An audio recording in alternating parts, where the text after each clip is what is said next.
2006 में नोएडा के निठारी में 18 बच्चों के साथ बलात्कार हुआ था। उनकी हत्या हुई थी, उनके अंगों को काट दिया गया था। उनके बाद में नरकंकाल मिले थे। पहले नोएडा पुलिस ने जांच किया, उसके बाद सीबीआई ने जांच किया। अब माननीय सुप्रीम कोर्ट ने जो घरेलू सहायक था सुरेंद्र कोहली, उसको बरी कर दिया। पंढेर पहले बरी हो चुका था, जो मकान का मालिक था, और कोहली भी बरी हो गया। उस मकान में 2 ही लोग रहते थे। माननीय सुप्रीम कोर्ट ने बरी करते समय ये कहा कि समय पे जांच नहीं हुई, ठीक से जांच नहीं हुई, प्रोफेशनल तरीके से जांच नहीं हुई, नियम कानून के अनुसार जांच नहीं हुई, खुदाई के समय बैरिकेटिंग नहीं हुई, क्या क्या उस जांच में कमियां थी वो सब बता दिया। और अंत में सबूत के अभाव में संदेह का लाभ देते हुए कोहली को बरी कर दिया। सवाल ये बनता है कि 18 बच्चे जिनके साथ बलात्कार हुआ था, छोटे छोटे बच्चे थे, जिनकी हत्या हुई, जिनके अंगों को काटा गया, उनको काट काट के उनके बाद में नरकंकाल मिले, उनकी हत्या किसने किया? सारे नरकंकाल वहीं मिले, कोठी के पास मिले, सब कुछ वहीं मिला, फिर हत्या किया किसने? अगर माननीय सुप्रीम कोर्ट को ऐसे लग भी रहा था कि जांच ठीक से नहीं हुई, सब कुछ ठीक नहीं हुई, तो बरी करने के पहले एक बार पंढेर का और कोहली का narco polygraph brain mapping test अपने सामने क्यों नहीं करवा लिया?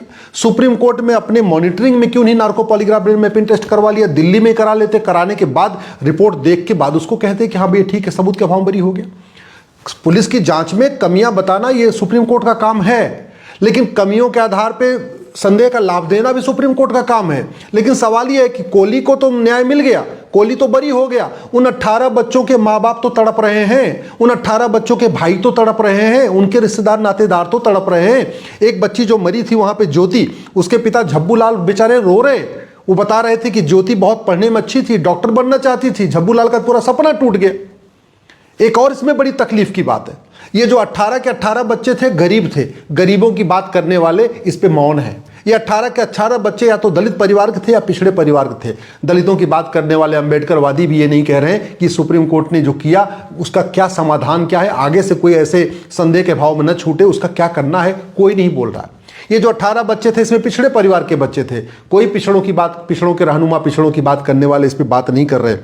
इतना बड़ा कांड हो गया कि एक के बाद एक लोग सबूत के अभाव में छूटते जा रहे हैं। राज्य सरकार की नहीं, सीबीआई जांच के बाद भी लोग सबूत के अभाव में छूट जा रहे हैं। फिर भी न कोई गांधीवादी इस पे बोल रहा है, न अंबेडकरवादी बोल रहा है, न लोहियावादी बोल रहा है, न समाजवादी बोल रहा है, न वामपंथी बोल रहा है। सवाल ये भी है कि अगर जांच गड़बड़ है, राज्य सरकार जांच ठीक नहीं कर पा रही है, तो सुप्रीम कोर्ट क्या कर रहा है? माननीय सुप्रीम कोर्ट के पास जिसके पास इतनी शक्ति है कि एनजेएसी एक्ट को खत्म कर सकती है सुप्रीम कोर्ट। एनजेएसी एक्ट को लोकसभा में 2/3 बहुमत से पास किया गया था, राज्यसभा में 2/3 बहुमत से पास किया गया था, भारत की आधी विधानसभाओं ने पास किया था। अगर माननीय सुप्रीम कोर्ट अपनी शक्तियों का उपयोग करके उस एनजेएसी एक्ट को बदल सकती है, खत्म कर सकती है, स्ट्राइक डाउन कर सकती है, तो क्या सुप्रीम कोर्ट संविधान की अपनी शक्तियों का उपयोग करके एक यूनिफॉर्म पुलिस कोड लागू नहीं कर सकती, एक यूनिफॉर्म पुलिस चार्टर लागू नहीं कर सकती? जिस सब शक्तियों का उपयोग करके सुप्रीम कोर्ट पार्लियामेंट के कानूनों को खत्म कर सकती है, उन्हीं शक्तियों का उपयोग करके क्या सुप्रीम कोर्ट भारत में जुडिशियल रिफॉर्म नहीं कर सकती? क्या सुप्रीम कोर्ट भारत में एडमिनिस्ट्रेटिव रिफॉर्म नहीं कर सकती? क्या सुप्रीम कोर्ट भारत में सिटीजनशिप रिफॉर्म नहीं कर सकती? क्या सुप्रीम कोर्ट अपनी शक्तियों का उपयोग करके police charter, judicial charter, administrative charter, citizen charter लागू नहीं कर सकती? क्या सुप्रीम कोर्ट अपनी शक्तियों का उपयोग करके भारत में जस्टिस विधि लागू नहीं कर सकती? मैं गारंटी के साथ कहता हूं, सारे के सारे मुकदमों का फैसला 1 साल में होता है अगर सुप्रीम कोर्ट अपनी शक्तियों का उपयोग कर ले। पुलिस की जांच में कमी बताना अलग बात है, पुलिस की जांच में खामियां बताना अलग बात है, लेकिन ये सुधरेगा कैसे, इसके ऊपर कुछ नहीं हुआ। चलो एक बार कोहली को भी बरी कर दिया, पंढेर को भी बरी कर दिया, कम से कम इससे जाग जाते। एक भारत में इन्वेस्टिगेशन का यूनिफॉर्म चार्टर लागू करते। सुप्रीम कोर्ट चाहता तो ये पंढेर को बरी करते समय एक एक्सपर्ट कमेटी बना देता, लॉ कमीशन को कह देता, जुडिशियल कमीशन बना देता कि भाई भारत में एक यूनिफॉर्म इन्वेस्टिगेशन चार्टर होना चाहिए। मर्डर के बाद क्या क्या सवाल पूछना है, क्या क्या देखना है, कैसे कैसे करना है, इसका बाकायदा 100 क्वेश्चन होने चाहिए। बलात्कार के बाद क्या क्या सवाल पूछे जाएंगे, उसके लिए ये 100 क्वेश्चन होने चाहिए। हत्या हो गई, ये 100 क्वेश्चन पूछे जाएंगे। जो भी है एक स्टैंडर्ड एसओपी तो बन सकती है ना। मर्डर का अपराध, हत्या हो, बलात्कार हो, चोरी हो, डकैती हो, साइबर फ्रॉड हो, जो अपराध, जितने किस्म के अपराध हैं, सारे किस्म के अपराधों के लिए अलग अलग एक एसओपी तो बन सकती है।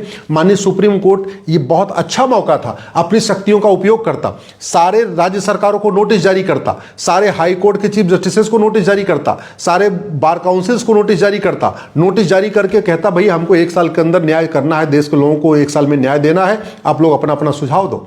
ऐसे से सुझाव आते, सारी सुझावों को शामिल करके एक डिवीजन बेंच बना के, एक सुओ मोटो पीआईएल बना के जस्टिस विद इन ईयर के ऊपर हफ्ते 2 दिन, हम कहते हफ्ते 10 दिन 15 दिन इस पर सुनवाई करके और अपनी संविधान की शक्तियों का उपयोग करके एक बाकायदा पूरा जस्टिस विद इन ईयर के ऊपर अपना जजमेंट पास कर देते, सारी राज्य सरकारें लागू करती, बाद में उससे लोगों को न्याय मिलता, उससे जो है बाद में लोग सबूत के अभाव में बरी नहीं होते। संदेह का लाभ देके ऐसे ऐसे मामलों में संदेह का लाभ दिया जा रहा। मुंबई में बम ब्लास्ट हुआ, सबूत के अभाव में छूट गए।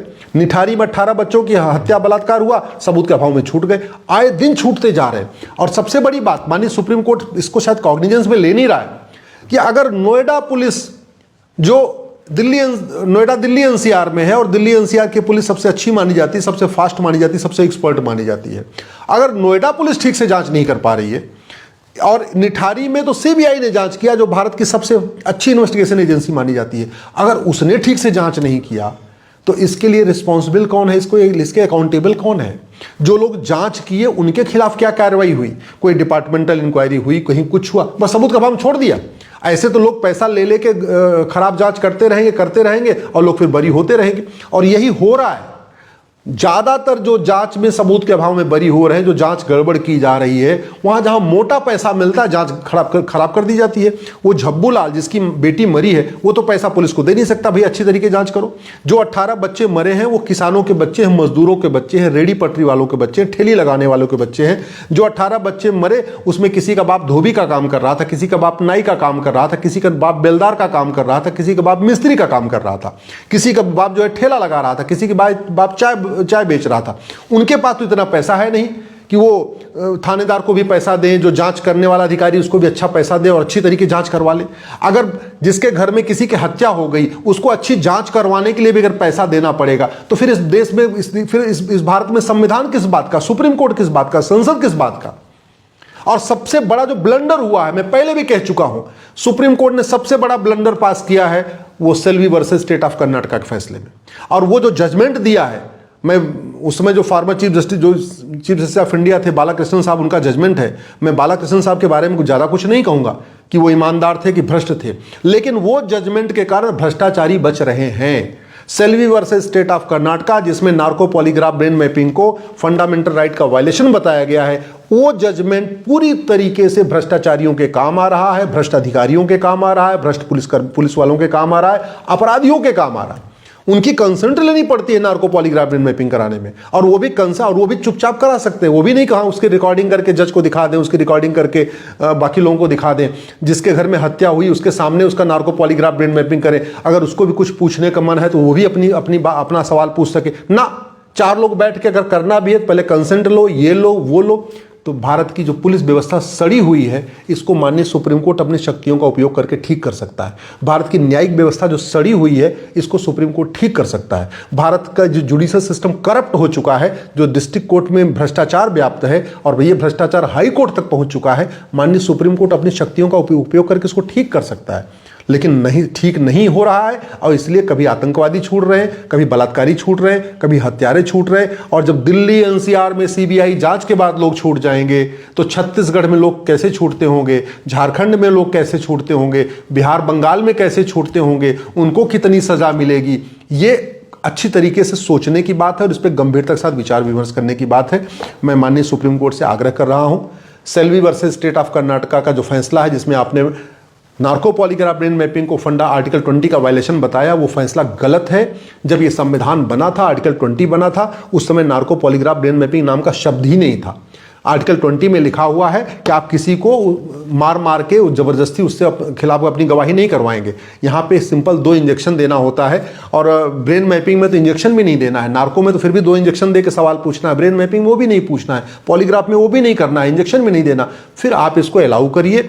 अरनेश कुमार का जजमेंट, जो इसका मिसयूज कर रहे हैं, सारे गुंडे बदमाश मवाली अरनेस कुमार जजमेंट दिखा दिखा के जमानत ले रहे हैं, उसको थोड़ा उस पर अलग से गाइडलाइन बनाइए। और सबसे बात, जस्टिस विद इन ईयर लागू करिए। लोग परेशान हैं, लोग हताश हैं, लोग निराश हैं। जितना लोग नेताओं से हताश हैं, निराश हैं, जितना लोग पुलिस के अधिकारियों से हताश और निराश हैं, उतना ही अब जजों से भी निराश हैं, उतना न्यायपालिका से लोग हताश हैं। सुप्रीम कोर्ट, हाई कोर्ट एक मतलब आशा थी कि हाँ सुप्रीम कोर्ट, हाई कोर्ट से लोगों को न्याय मिलेगा, लेकिन इस तरीके से अगर पंडेर जैसे लोग, कोहली जैसे लोग सबूत के अभाव में छूटते रहेंगे तो सबकी आशाएं खत्म हो जाएंगी, पूरा विश्वास खत्म हो जाएगा। इस जजमेंट ने विश्वास को तोड़ा है, गरीबों का विश्वास तोड़ा है, रेहड़ी पटरी वालों का विश्वास तोड़ा है। नेता अभिनेता तो चाहते नहीं जुडिशियल रिफॉर्म, क्योंकि जुडिशियल रिफॉर्म हो जाएगा, जस्टिस विद इन ईयर हो जाएगा, उनकी दुकान बंद हो जाएगी। ये भ्रष्ट नेता, भ्रष्ट नौकरशाह तो चाहते नहीं। जो भी भ्रष्टाचारी वो नहीं चाहते नार्को पॉलीग्राफ ब्रेन कानून बने, क्योंकि उनका भ्रष्टाचार पकड़ा जाएगा। लेकिन सुप्रीम कोर्ट अपनी शक्तियों का उपयोग करके तो कम से कम कर सकता है, और narco polygraph brain mapping allow करने की बजाय उल्टा जजमेंट देके Selvi versus state of Karnataka में जस्टिस बालकृष्णन ने इस देश के साथ बहुत बड़ा अन्याय किया है। वो जजमेंट बहुत ही ज़्यादा देश के खिलाफ है, वो जजमेंट भ्रष्टाचारियों के पक्ष में है, उनके समर्थन में है। उसको रिव्यू करने की ज़रूरत है।